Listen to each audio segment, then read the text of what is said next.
Assalamualaikum warahmatullahi wabarakatuh. Perkenalkan, nama saya Ratna Hizrani, NIM 20230039. Saya dari Fakultas Ekonomi, Prodi Akuntansi. Pada video saya kali ini, saya akan menjelaskan tentang hukum Gosen.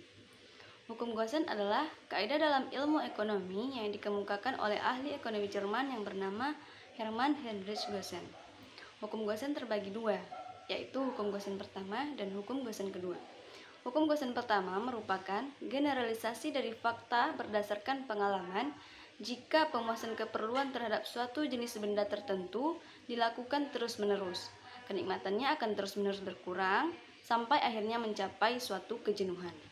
Nah, dengan demikian, kenikmatan benda yang dikonsumsi terakhir merupakan kenikmatan marginal. Hukum Gosen pertama juga disebut dengan hukum guna marginal yang terus menurun. Bila jumlah barang yang dikonsumsi pada waktu tertentu terus ditambah, maka guna total yang diperoleh akan bertambah. Tetapi guna marginal akan semakin berkurang. Bahkan bila dikonsumsi terus dilakukan, guna total akan menurun dan guna marginal menjadi 0 bahkan di bawah 0. Nah, contohnya, saya mengambil dari pengalaman pribadi saya. Ketika saya berolahraga sepeda dan saya merasa kelelahan akibat olahraga tersebut, saya meminum 1 gelas air. Kemudian minum air 2 gelas, terasa lebih nikmat, dan minum 3 gelas air lagi. Terasa lebih makin nikmat. Dan ketika saya minum air yang ke-4 gelas, perut saya mulai kembung. Dan akhirnya apa yang saya rasakan? Minuman tersebut menjadi enak. Nah, minuman yang terakhir itulah yang disebut dengan kenikmatan marginal atau kenikmatan yang akhir tadi. Hukum Gosen pertama juga disebut dengan hukum guna vertikal karena hanya membahas pemuasan satu macam barang saja. Nah, itulah penjelasan dari hukum Gosen pertama. Sekarang masuk hukum Gosen kedua. Hukum Gosen kedua merupakan hukum ekonomi murni.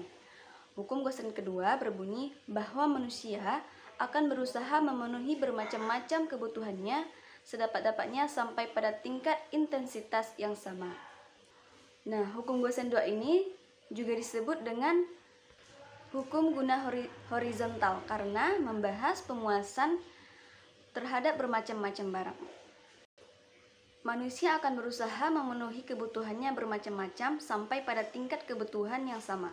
Jika manusia melakukan pemenuhan kebutuhannya akan berbagai jenis barang dengan tingkat pendapatan dan harga barang tertentu, akan mencapai tingkat optimisasi konsumsinya pada saat rasio marginal utility berbanding harga sama untuk semua barang yang dikonsumsinya.